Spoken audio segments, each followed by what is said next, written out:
Welcome to Daddies, the podcast. I'm Greg. And I'm Eric. And today we have Pouyan, the keyboardist of Scary Kids Scaring Kids. Welcome. Thanks for having me. Yeah, Good thank you for taking the time to talk with us. You have a very interesting and awesome life and career. But I wanted to kind of start with Scary Kids Scaring Kids. That was kind of how I discovered who you were. I think I was in ninth grade. And a buddy of mine was like obsessed with What's Up Now. And so that was like the first time for us, like hearing like just like kind of awesome like keys and synth and music. It was like I was always listening to like, I don't know, like Atreyu and bands that didn't really kind of have that aspect. So how did you get started with Scary Kids? Like what was kind of like the beginnings with that?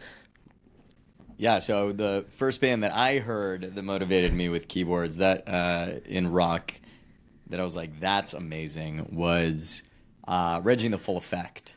I don't know if you guys had ever listened to or remember Reggie and the Full Effect, but they had that, albeit they were a little more playful and silly than Scary Kids music, but massive inspiration.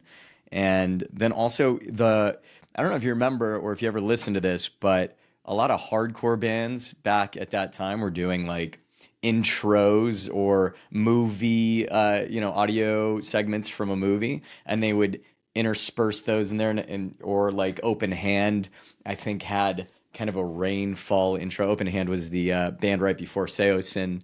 A lot of similar members who played in Open Hand who played in Seosin, and a lot of those audio elements really inspired us to incorporate it, because at the time, it was kind of taboo to use backing tracks as a rock band when we were coming up, and now we do it, but back then it was like everything played live, so a keyboard made a lot of sense as a natural fit for that band. The way I got into that band, because I wasn't actually a practicing musician up until the band started. So, but my really good friend Chad Crawford, who's the other continuing founding member of Scary Kids, he and I were just really close high school buddies, and I would go to a lot of his shows. And he's like, "Dude, we should start a band together." And I said, "Absolutely, I can't wait to be a part of it." And he's like, "Let me try to teach you guitar." And I was like, "All right, great." And I failed at it. And he's like, "Let me try to teach you this instrument." And I failed at it. And we basically went through every instrument there was. And then I found a piano teacher in our suburbs. And he's a whole other story. His name's German. He had fled from Russia, but he taught at the conservatory there, right? He'd fled from Russia because I think he was dating one of the KGB members' daughters, right? He was a World War II pilot, really great guy, older guy. And he was teaching at the conservatory there, the Russian conservatory, and he found himself in the suburbs that Chad and I lived in, and which was Val Vista Lakeside in Gilbert, Arizona. And I got to take lessons from him, and he was an amazing teacher, and got me playing classical, like Rachmaninoff concertos, by year one, and we were working together for 2 years. So I took all that and then the electronic aspect of a keyboard, and we kind of fused it and integrated it into a lot of the songwriting that Chad does, and it was a lot of fun. Wow. So it was always it was you two that kind of founded the band Scary Kids. Well, I would say that Chad has always had bands, right? Sure. I wouldn't have started the band myself. We're both founding members for sure, but there was also DJ who played bass. There was of course Tyson, who was our vocalist, and there was Peter, our drummer. So Chad, Peter, and Peter had been in a few bands before, and they knew they wanted to start a band with Tyson, and DJ and Tyson were like super tight growing up together. And so DJ played bass. Actually, what did he start out as? DJ started out playing guitar, and Tyson was doing bass and vocals. And then I jumped in on keyboards, and it was the five of us at first. And then Steve joined the band. Steve Kirby joined our band as lead guitarist during the writing of City Sleeps in Flames. Yes, during the writing of City Sleeps in Flames. And then we became Sextet, or six-member band. Sure. Yeah, I remember so the City Sleeps in Flames, like I got that album, and I remember I got it from Borders Books and Music. And Yes. and it was always very difficult for me to convince my parents to buy me a CD versus like a book, because the CDs were more expensive. But it was one of those things where it's like, no, I need to have this. You don't understand. And so I got that. And then I think around that time, or maybe it was a little bit later, and I don't know if you remember, in Delaware, there was this venue called the Harmony Grange, and I feel like I've been talking about this place a lot. And that was the first time that I saw you guys, and it was that's like your core memory, your central. Well, because you know what, like that there's nowhere for like good local music like that anymore, and like getting to see like, you know, bands that you like, you know, always wanted to see, and it was in Delaware, and it was cheap to go, and I think that was the first time where I really saw a concert that was like, I don't know, the atmosphere was cool, and it was just one of those experiences where, and then I think like I went and I saw you in Philly with The Sleeping, and I never heard The Sleeping before, and they were awesome. I mean, so were you guys, but like The Sleeping also, we were talking about like those openers that are like unexpectedly just sweet, and they were one of those bands where it was just kind of like super powerful to see. But so Scary Kids is currently touring right now, right? Yeah. I'm actually gonna see Joe. So Joe, the drummer of The Sleeping, Joe Zizzo. Yeah. He lives a few miles that way.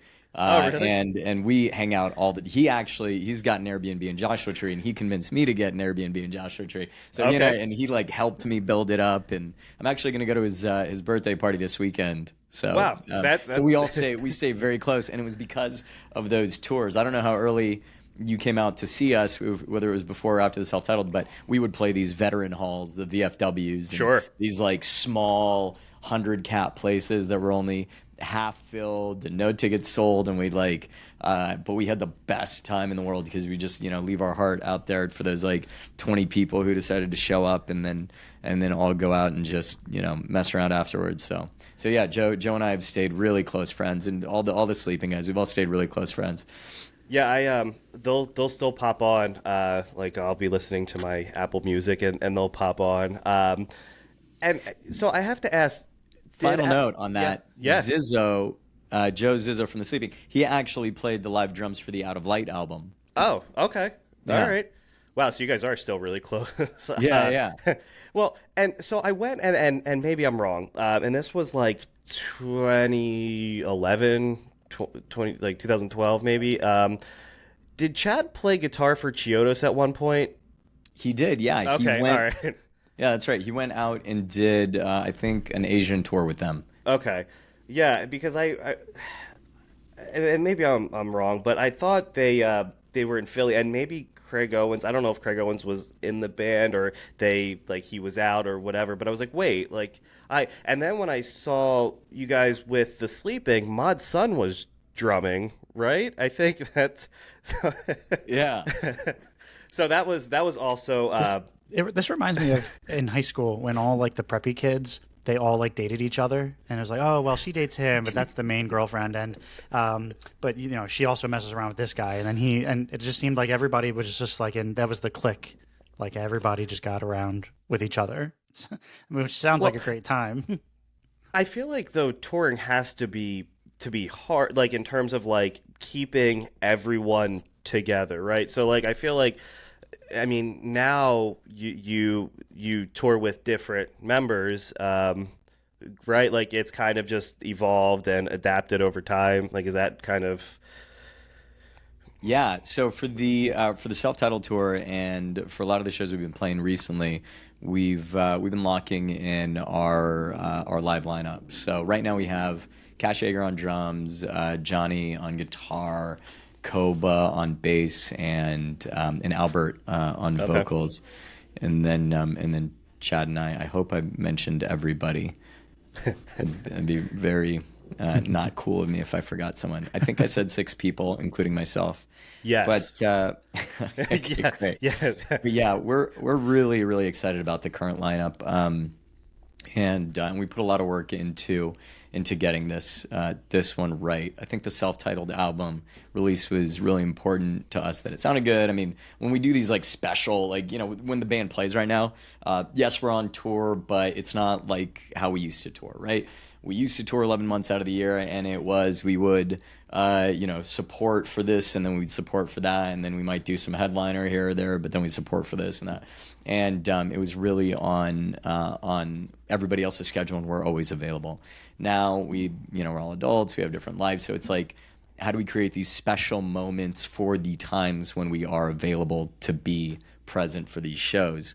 And then a lot of work goes into preparing to make sure that when we do show up, we show up right. So there are these weekend headliners, there are these fun cruises, or there are these big these exciting little festivals, right? And then what can we bring from the show that's not just a collection of the exciting songs, but can we do an album front to back, like the self-titled tour that we're doing now, or something else? So yeah, Koba, who does backup vocals on this one. He's a lead vocalist of multiple other bands as well. So they're really nailing harmonies, and Johnny's a really solid vocalist too. So we'll have like 3-part harmonies in sections. There are a lot of elements that we've added also to, I mentioned we didn't use backing tracks. Now we can layer in a whole bunch of really cool audio components now that we started using those as well. But it feels really stacked, and it's great because we're playing the longest set we've ever played. So I think it's roughly what is it? I don't know how many songs, but we're playing basically the whole self-titled album, and then wow. I think it was like 32 songs or something like that. But wow. It's a lot of music. Is that fun to do, or do you prefer to mix it up and have a variety?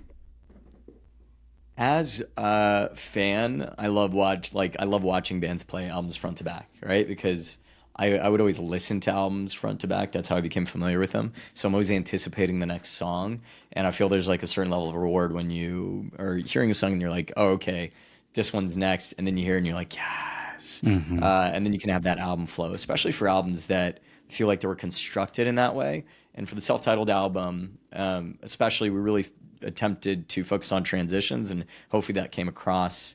So for the right album, yeah, absolutely. I think for some albums it doesn't make as much sense, but I'm really excited that we're doing the self-titled album front to back, because that's an experience that I would like as a fan, and I think that's a good experience for that album, specifically to our fans as well. So with playing, 30 plus songs, is that something where, and I asked Dave the same question because it's really like intriguing to me, is it just all muscle memory? Like, do you have to like go back and listen to the songs to like, or is it just kind of in that part of your brain where it's like riding a bike? Yeah, well, we weren't a band for, I don't know, 10, 15 years? I don't remember. So when we came back, relearning a lot of those songs were muscle memory. But when we did the City Sleeps in Flames album front to back, there were a lot of tracks that we had never played before live, right? Mm-hmm. So there were a portion of the album that I had to learn from scratch. And then same thing with self-titled, when we came back and said, all right, we're going to play the self-titled front to back. All right, we got to remember, we have to like learn all these songs too. So it's a little bit of both. The songs that we did know, because we played them so often, it was muscle memory. Not only like how we played them, but like the on-stage rock out moves that we would have, like they all just kind of came back. But yeah, so it was surprisingly a lot of muscle memory. I remember when I was trying to learn one of the songs for City Sleeps in Flames, and this was after like 12 years of not playing it, or however long it had been, I was having trouble figuring out the part by like looking at my hands and fingers and just being like, all right, it's this note, what is the progression? And then my fiance, I think she called me from the other room, and I looked over but didn't stop playing. And it was when I stopped looking at the piano that the parts like just kind of came when I had something that I was like distracted by, right? Like, how they say like for math or something, if you have a problem, it's good to do the problem right before you go to bed. And then when you wake up, there's something about that like kind of resting head state or resting like, brain state for some things that it actually brings things to the forefront if you stop overthinking it. So there was a lot of that happening. That sounds very like Star Wars, like a Jedi. What Luke in A New Hope, he puts the blast shield down, and he can deflect the bullets from the training little thing. You don't even got to look; you just do it blindfolded. It's more impressive, and it sounds like it works. Honestly, Yeah. I just think of dodgeball when he puts the blindfold on. He dodges that ball at the end. You can dodge a wrench, you can dodge a ball. Yeah. So did you guys do or are you? I don't know if there is another one. What was it? The Emo's Not Dead cruise. Were you on that or? We did Shiprocked, which Oh, okay.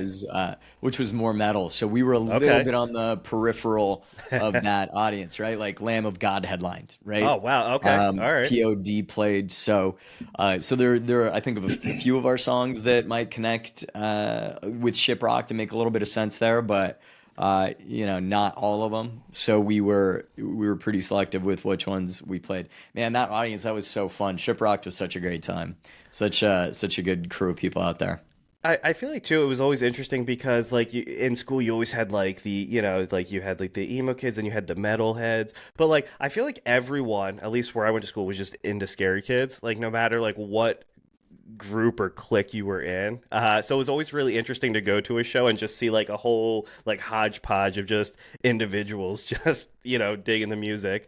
But I've been seeing a lot of like the whole like and with the what was like the fair or the when you were young or whatever that festival that's been happening every year. I'm glad that there's like a resurgence of just all this awesome music from all those years ago.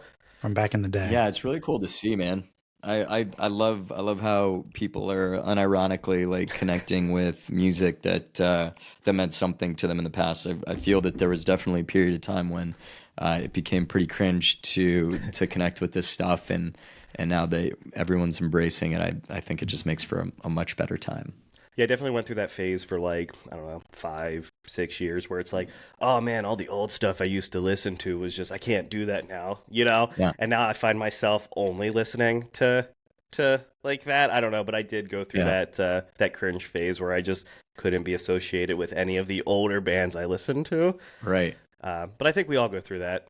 Maybe Eric, I don't know about you, but I feel like that's just I did. I jumped ship, and I was fully in on like Dua Lipa. Like Dua Lipa's. That's I mean, and then I was like, no, I don't want to listen to The Devil Wears Prada or anything like that. I'm done with that. That was old me. So I saw you mentioned that you did work on what was it, People versus O.J. Simpson? Yeah. What was that like? What was your involvement in that? That was great. So while so after the band ended, I was really interested in getting into the entertainment industry. I've always loved movies and television, and been a big fan of it. So when the band ended, I actually tried being a musician for hire. Played with Mod Sun, Okay. DJ'd for him for a bit. He was a beautiful soul. Love that man. And a few other people, but ultimately I realized like, oh, it's not like a perfect fit for me, right? Being a musician for hire for whatever reason, and it didn't like, it wasn't my icky guy, right? And so I decided to go back to school. And while I was in school, I figured I'd start getting experience. I went back to community college and I worked really hard, and got a scholarship to USC, which has a really great film school, and was really fortunate to go there. And in order to pay part of my way through school, I was doing all these short form productions, right? So it'd be a PA and a gopher, and basically get any job I could. Eventually, I worked my way up to producer, and the type of content that I was doing, I actually hit up a music video company that did one of our music videos back in the day. So they did Faces. So I hit up that guy and I said, hey man, if you got any work for me, set me up. He put me up as a PA. Really, really great guy. His name's Stephen Buchanan. And so he owned this company, and he really helped me out. In fact, he even let me stay in his apartment complex at the time, and basically broke me. He was a large part of how I was allowed to survive in LA in the early years. And he would give me all these jobs. Eventually, I worked my way up to producer, and one of the jobs that I worked on was American Crime Story People of the O.J. Simpson, and it was myself, Joel, Kazuo Knernchild, and a few others. Joel directed it, and we were this small group of four people who produced the BTS. And I was fortunate enough to be attached to this project that Ryan Murphy, who's kind of a legacy producer, just a massive dude, right? Like killer showrunner. And relatively early in that process of my career, we had won an Emmy for that project, which was great. So we got that recognition. But yeah, it was a bit of hard work to get there, but it was really a lot of right place, right time, and just being attached to the right project. So that was really exciting.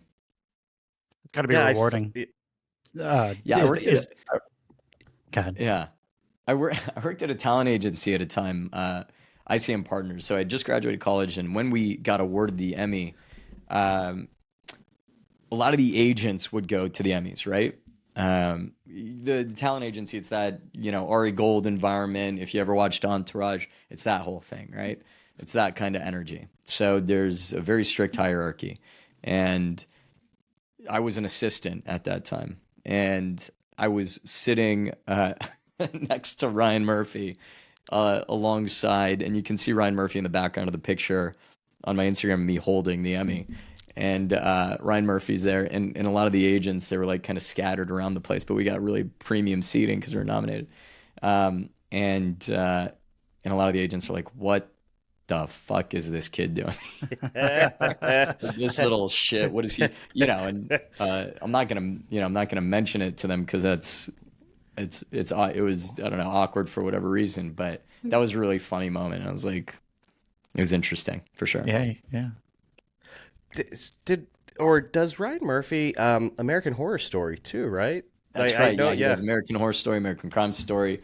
He's I think it was called Hollywood. Really, really beautiful stories about early Hollywood and I think coming up gay in this environment. And Glee too, right? Glee, yeah. That was one of my favorites. Yeah, my wife loved Glee, and I watched a few episodes, but yeah, that was her shit. Like, she loved that show, and that's the reason why I know that name.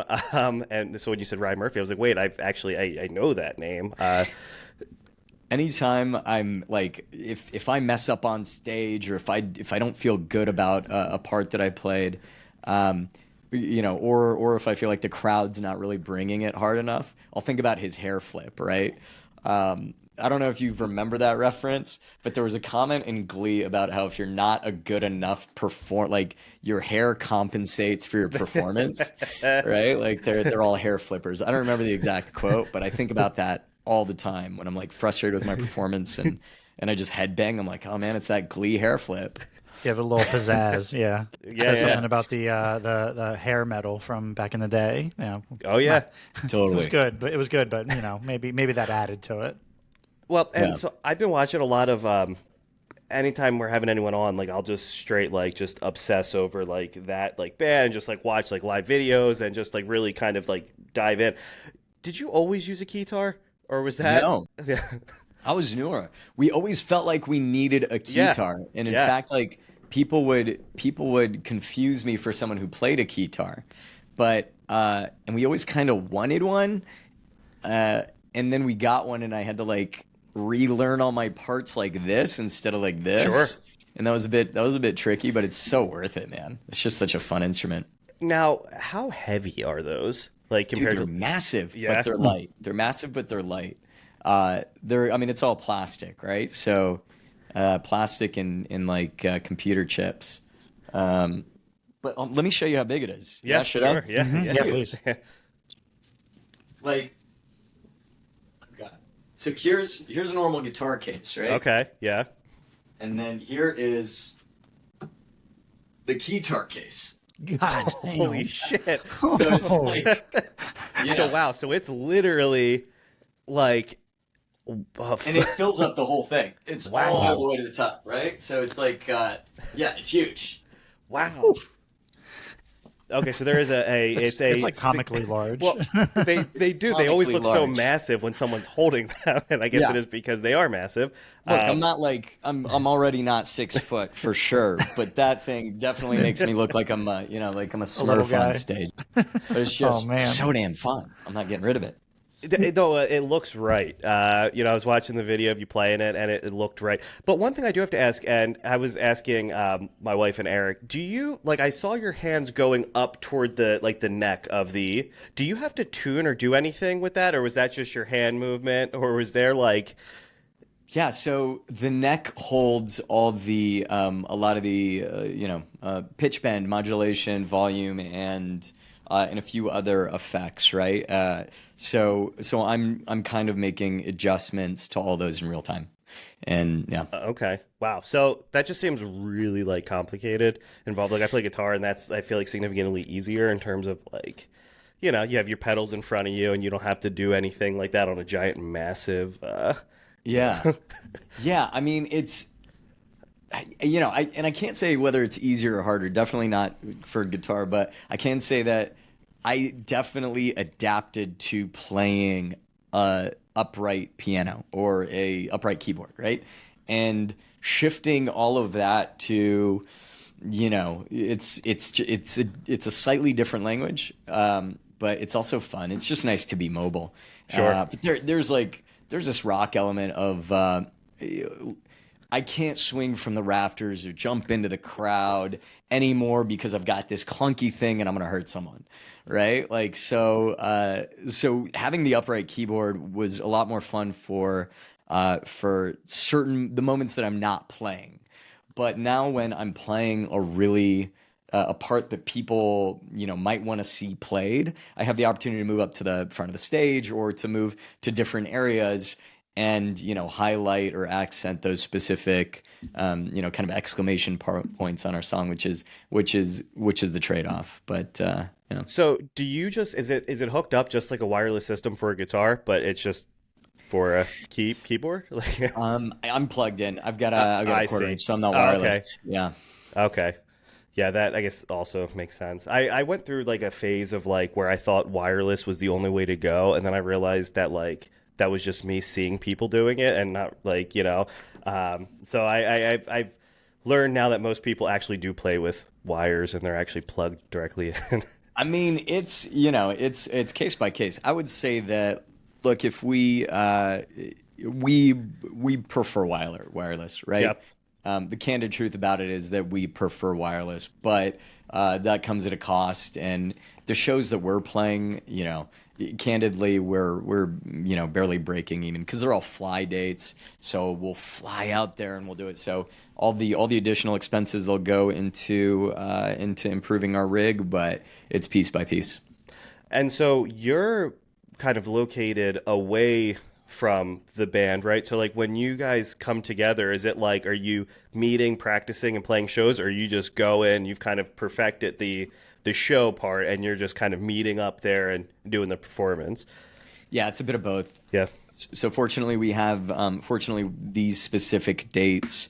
We're playing about an hour and a half of music, and we're headlining, so we have the opportunity to show up and have a proper full sound check, and we'll usually run through a good chunk of the set, or certainly the parts that we think we need to make sure that they're spot on, right? But for any of these tours, right, City Sleeps, certainly for self-titled, certainly, we'll have segments of time where I'll go out to Arizona because all the other guys are in Arizona, right? And they're practicing they have the opportunity to practice nightly or weekly or whatever they do. They'll then lock in all that stuff, which is great because all the vocal harmonies and stuff can happen there. I'll take a click and or the tracks off set list in Spotify, and I've got this little rig. I'll put my in-ears in, and then I'll put my headphones over the in-ears with my actual keyboard parts, so I can sync up. And we played a tempo, so the click is on, and then I'll practice all my parts, and then I'll do a few days in Arizona. So I'll fly out there, and we'll set up either a couple weekends or a week, depending on my ability to get out of work. And then we'll make sure that we as a group have the set locked in and fluid, and our transitions between songs are good, and everyone feels really good about the energy. And then we're good. And then we'll practice at home a bit, and then we'll lock it in live. But of course, there's always something that goes wrong, no matter what. Like, no matter what. Your in-ears aren't working the day of, or there's just something different about the venue, right? That's no matter how much you prepare, you're going to experience some level of catastrophe you got to be prepared for. That's really refreshing to hear, because it feels like something going wrong is just the name of the game for. I mean, at least for us, if it's not one thing, it's another thing, and then we fix that, and then it comes back in another form. I feel like so. Good to know. Well, and it's fascinating too, because like you go and you go to a concert, and like you see the band or the artist perform, but like the what goes into it to make it sound like that and be like that is wild, and I don't think a lot of people understand. Unless like you've done it or you've talked to people who've done it, how complex it is, and how difficult it is. And I do have to ask, so do you use and I've always wanted to know this with anyone, do you use like a click track when you play live? Is that something that is, and if so, like if you like can't hear it, does that fuck everything up, or like how does that factor into the overall set? Yeah, so back in the day, we used to just play live, no click track, and use the front stage monitors, right? And that was kind of a time when only like a lot of the bands on Warped Tour were doing that. Maybe maybe the bigger bands on main stage were doing in-ears, but we have these in-ear monitors, and the in-ear monitors have our own mix, right? So we're able to use. I mean, dude, it was nuts when we came back from 10 years and we hit the road again, and they're like, download this app, download this app, download this app, download this app. And I was like, this has gotten so much easier. We've got Master Tour, which for those who don't know is a proper event schedule telling you the dates, the locations, where you need to be, what time. So all questions are answered there, including guest list is uploaded digitally. You've got, and then you've got the intermix, which is the reason I brought this up. We use a software called MXQ, but each individual is able to have, I want guitars louder, and I want vocals louder, and I want to hear a little bit of drum, right? I can adjust those levels here, and then they get, routed on a local thing. I guess our whatever wireless frequency that we connect to, and then they come in through our ears, right? So within that, we add click so that, because we have certain pauses or odd measures or tempo changes, that click track helps us intuit those things a little better, so we don't have to just keep counting our head. It's a balance though, right? Like when we used to do it before, like if you're just tapping your foot like that the whole time, it's like, all right, that's cool, but you're not feeling it, right? So similarly with the audience, if you don't have proper overhead mics that are then going back into your in-ears, you're not hearing and feeling the energy of the crowd.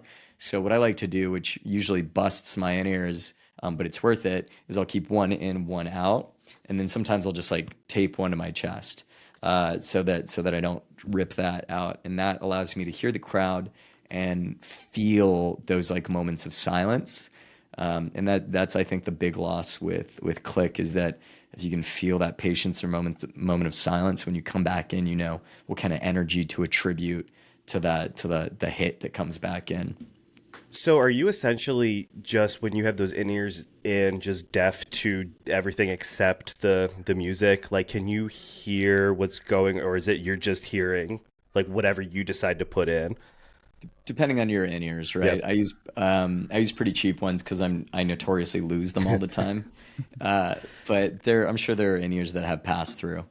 Yeah. Well, it's always fascinating too to see the mix that like individuals use. I think it was maybe Alex Lifeson of Rush, and like apparently his is like notoriously like it's just it. Well, I guess it was like just like Neil Peart's like bass drum really loud and like a little bit of bass. Like it's weird to me, like what, and so it's just I guess whatever you're comfortable playing with, right? Because if you can, especially now, adjust with whatever you hear. I do always see too, like I'll notice like a lot of times the singers will pop them out, and I'll see them do that and then put them back in, and like I always was kind of wondering like what the reasoning was behind that, because so if you take them out, are you still able to? I guess the mix becomes different, right? So then you're experiencing, I guess, a different sound essentially. Yeah, depending on your monitor mix. So we'll still keep the monitors live, right? And those are, for those at home who are less familiar with this, the monitors are just the speakers that play audio for the stage. And so we'll have a mix in there, and it'll just basically be like the front of house mix. So the same thing the front of house is hearing. So we still hear audio. It's just not our fine-tuned levels. Okay. So speaking of, yep. I'll tell you what I never, this never happened to me before, but if I go to a show and it's indoors, I forget what it's called now, but the Electric Factory in Philly is the one that did it for me most recently. The last time I left there, I think I left there deaf. Like I couldn't hear, my ears were ringing the whole day the next day. Is that not a thing for you on stage? Like if you take anything out of your ears? I mean, I just think I've broken that part of my ear that rings, right? No. Like that, it just doesn't ring anymore. It's not to say that that the volume's any quieter. I think it's just I've adapted for better or worse. Evolved into you don't need that part, right? Yeah, it's been numbed and healed over and scarred over. I feel like I'm at the point in my life where I have to wear earplugs when I go to a concert anymore. I don't have potato ears for the next like 5 days, and I can't hear anything. Mm-hmm. But that was always something too that I refused. Like younger, going to concerts, I was like, I'm never gonna be that guy, and now I'm that guy. Yeah. I'd see it and I'd go, look at this guy. But now that's us. I need it for sure. Well, hearing's good. Yeah, and it's once you lose it, it's gone. It's gone too. So, so speaking of like technology, and I know like a lot of music now is technology based, but like you've also like dabbled and worked with like AR, Web3, AI. So like, how did you get involved with that?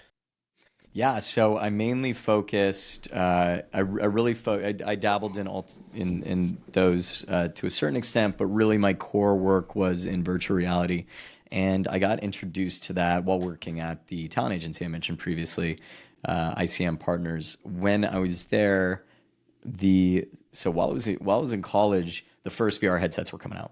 And I was really interested in the new ways that we could tell stories immersively, right? I was a big fan of alternate reality gaming, which is kind of that it's that bridge between immersive theater and like self-discovering like a narrative within your environment. And virtual reality seemed to offer something similar to that really excited me. I was also a gamer from childhood, right? Big fan of, any video game, super addict. But over at ICM, I was attracted to this. So I moved from the motion picture literary department over to the digital department, where we got to focus on all of those things, right? And at the time, we really focused on VR and AR.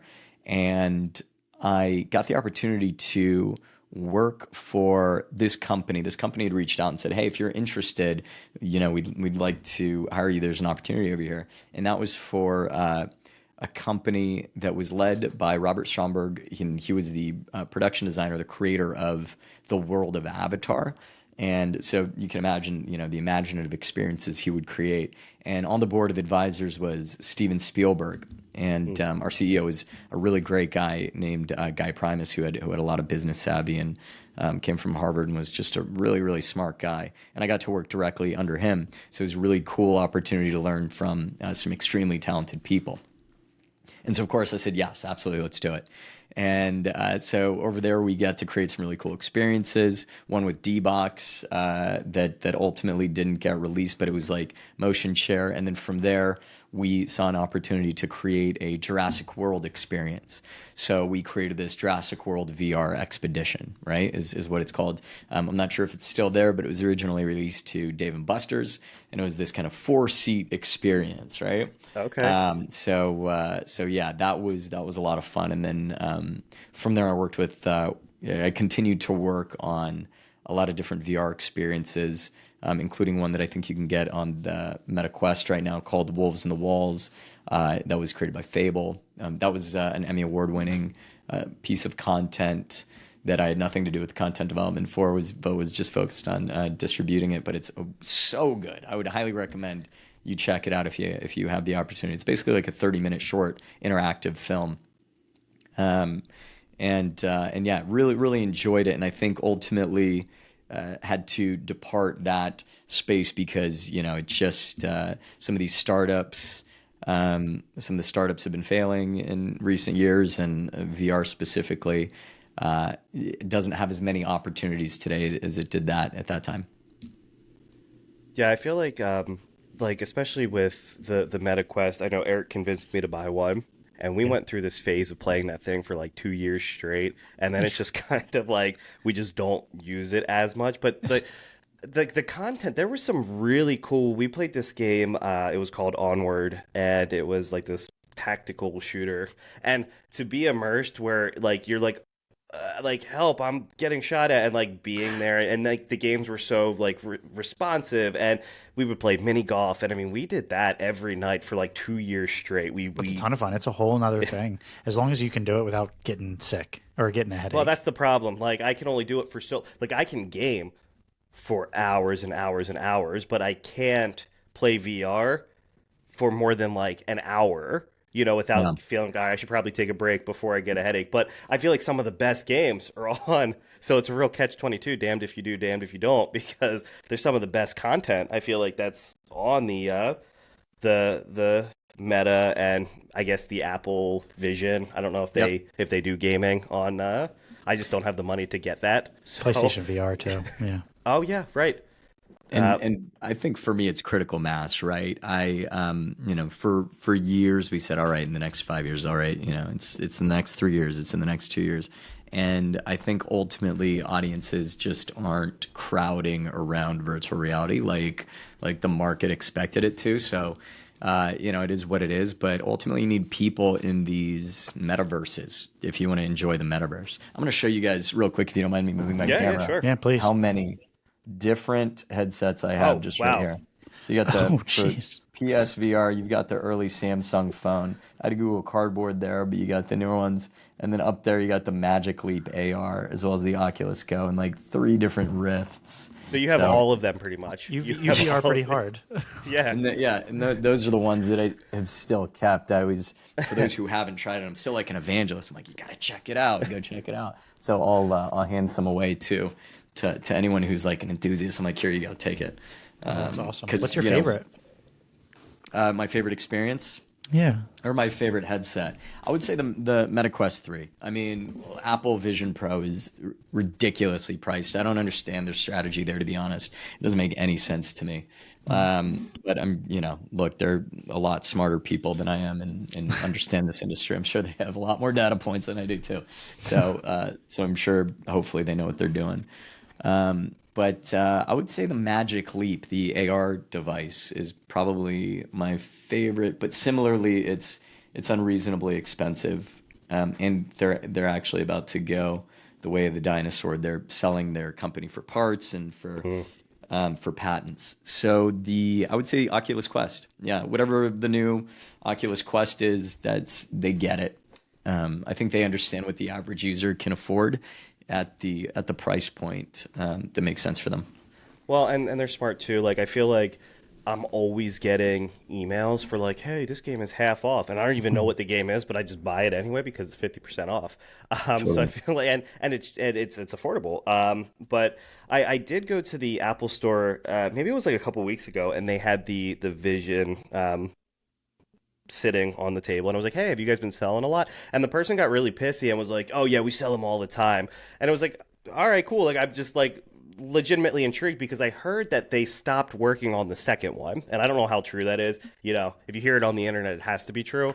Right, right. But it's one of those things where like they definitely had it there, but I don't know. There was no one at the Apple stores are always crowded. I mean, no matter what. And that was the only table that had not a single person around it because that price tag is too scary, I think. But so gaming though, like you've also done marketing for. So is it Nexon? Is that how you? Yeah, yeah, exactly. So before we move on, I have a book to Yeah. recommend for anyone who is who's even partly interested in this stuff. It's called The History of the Future, and it's by Blake Harris.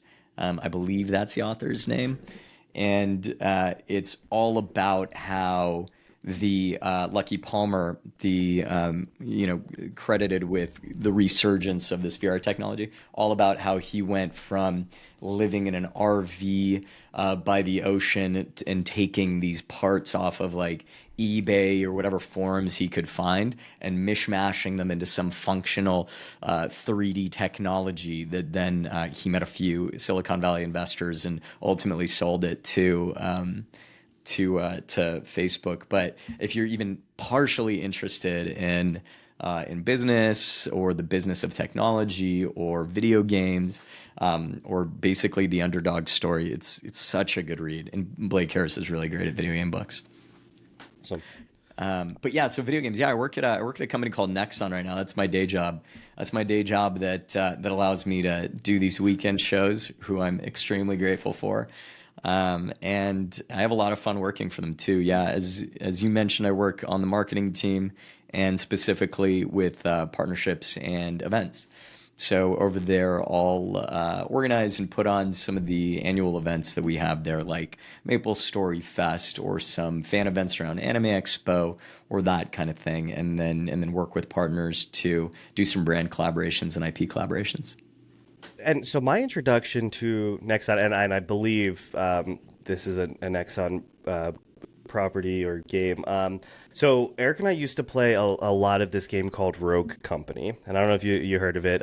We played it for years, and then it just like they stopped supporting it. So we were trying to find something that was comparable, and so you go on Reddit and you're browsing the subreddits, and everyone was pushing the finals, and so that is a Nexon game, right?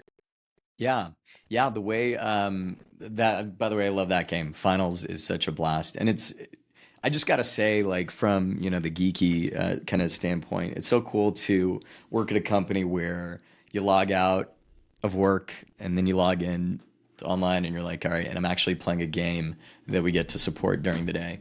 The Finals is one of those. The Finals is a really cool game from a company called Embark Studios.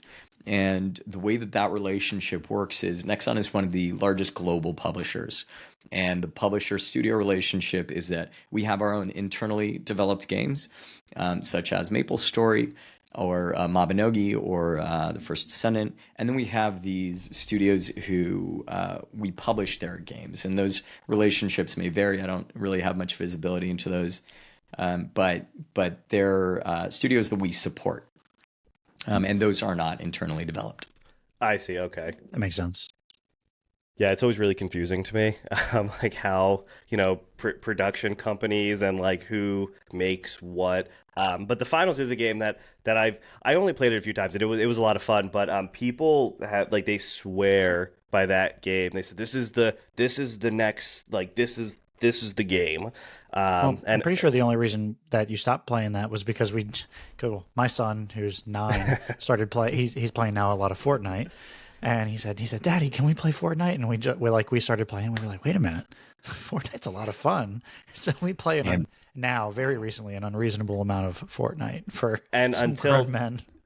today, I And don't we got know. the Cybertruck too. You guys see that a few days Yeah, ago? Fortnite yeah. got the Cybertruck. I saw, yeah, the Cybertruck's coming in like a couple weeks, I think. That's so We were funny. talking about like who is it, Epic Game? Like Fortnite, they have unlimited money because they can Right. get whatever skin, they can get whatever property. They literally get. They had Metallica, and I feel like Metallica is the most expensive, group of people to get their likeness and their music, They're not and going to it was cheap out. probably no, yeah, they'll spend unlimited money because we talked about a couple weeks ago buying a skin on Fortnite is like $20, and people are just shelling out the money. Um, but Eric and I have been geeking out about 7 Days to Die, and that was just, I guess, re-released or it came out of beta For, today for the well, Xbox or yesterday. for But the console, yeah. PC, yeah, for console, it's been out for a while. But that's kind of what we've been. But I'll definitely have to check out some of the games that you were talking about because I'm always like, I feel like kind of the indie type games are always so much better than like the big blockbuster titles, like the Call of Duties and the I don't know. If you like indie titles, I would highly recommend Dave the Diver. That is a super fun game. You go scuba diving during the day and you catch fish, and sometimes get in some monster battles underwater with your scuba gear that you can level up. And then you find yourself making sushi for in the morning with that fish, and then you can farm resources. So if you like that kind of game, right, simulation and farming, then you'll really enjoy Dave the Diver. If That's you're right if up you're an my FPS alley. person that you like, yeah, one game that I'm really hooked on, the game that I keep playing at the end of my workday is First Descendant right now. Okay. So if I have any time, I play First Descendant. It's been compared to with Destiny, but it's really, I think I was showing a friend who was on the PS2, and I was like, he's got a PS2. Cash, our drummer, he was just staying with us. He actually just left a couple hours ago. And I was like, dude, he's like, oh, I got a PS2. He's like, I'm not gaming much. I'm like, all right, check this out. You got to play this game because the sounds are so good, and like the gunshots are super crunchy. And so I threw him in First Descent, and he hasn't played anything since like, again, he has a PlayStation 2, and he's like, oh my God, they look like real people. Everything's crazy. And I'm like, yeah, all that too. But I forget how much that lapse is from then until now. And I mean, all these engines, Unity, Unreal, they're all coming out with so many great developments constantly. It doesn't feel like they're ending their development, acceleration anytime soon. I've been seeing a lot of the I think it's the like Lara Croft meme from like the OG PlayStation, and they're like, wow, these graphics, nothing will ever look more realistic than this, and it's just everything is a block and a like a Real polygon, and pointy. yeah, everything I is vividly pointy. remember playing like NHL '97 or some stupid game that was $8 at EB Games, and I was like, "Wow, look at the crowd! You can see like there's people, individual people in the crowds. That's the greatest." And now it's like, I don't know. I haven't played a sports game in a while, but I assume each one of those fans has a backstory, and you could probably like see what their they go home to their wives and kids after the sports game. You can play them. No, not really, but yeah, it's insane what they can do now. Yeah. Yeah, I feel like just technology as a whole is just crazy. So if you had to pick one though, like content production, marketing, music, like what do you think is, or what do you find to be the most rewarding, or is it all just like super sweet? Yeah, I mean, yeah, I've actually been thinking about this a lot, right? Like, and I think it's just like creating, like, what is my why, right? That like ikigai, that Japanese concept that I mentioned earlier. Like, what is that thing that makes you feel fully balanced? And I really think the things that I'm constantly attracted to, that I navigate towards, it's all about creating experiences for people, right? The Airbnb, being in a band, naturally gravitating towards the marketing team, and before that, business development and partnerships. It's all about kind of coalescing around what can I do to make cool experiences that I get to see other people enjoy, right? And I think as long as it ticks that box for me, I'm super happy. I know to a certain level, to a certain extent, there has to be some creative satisfaction in it for me. And I think some kind of form of expression, creative expression within that is really gratifying. But it really is just building community experiences, and I think it all comes around community. Because I mean, save for a few really frustrating Airbnb guests, I actually look at, like we spent a lot of time, my fiance Ariel and I, we spent a lot of time out in the desert, out in Joshua Tree, building this house and then releasing it. And releasing it out into the wild where people can experience it. One of the most gratifying things is if someone compliments a certain thing that they saw that we do and put time into. So I love responding to those and being like, oh yeah, it's just right over here. Like, oh, and this is how we designed it. You just gotta, those for some reason, and that shouldn't be fun or rewarding, right? Like it's not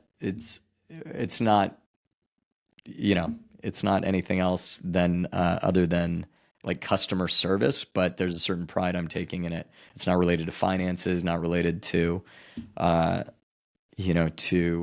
ego or being on stage, which might be some of these other variables that contribute to those other aspects of life, like content production. So I really think it is just building cool community experiences that other people get to enjoy, that I feel that I got to provide to them. Yeah, I think that's what makes it like cool, just because like it's yours, and I think that's what makes something like super rewarding. Like even if it's like I find myself like finding happiness in like weird things, like doing weird things, but it's mine, it's what I do, and I think that's that's huge. But yeah, I well, Pouyan, thank you for taking the time to speak with us.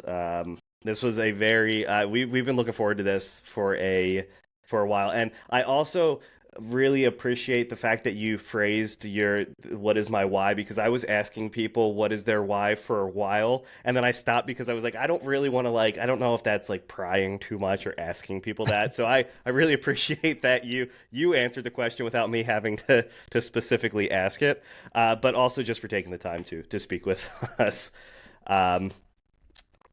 Eric, do you have anything else? Yeah, no, thank you. You've been great. Certainly, variety is the spice of life with you. You kind of have your hand in a bunch of pots, and it's very cool. You're not. It seems like you're not just settling in on one thing. You gotta, it speaks to that.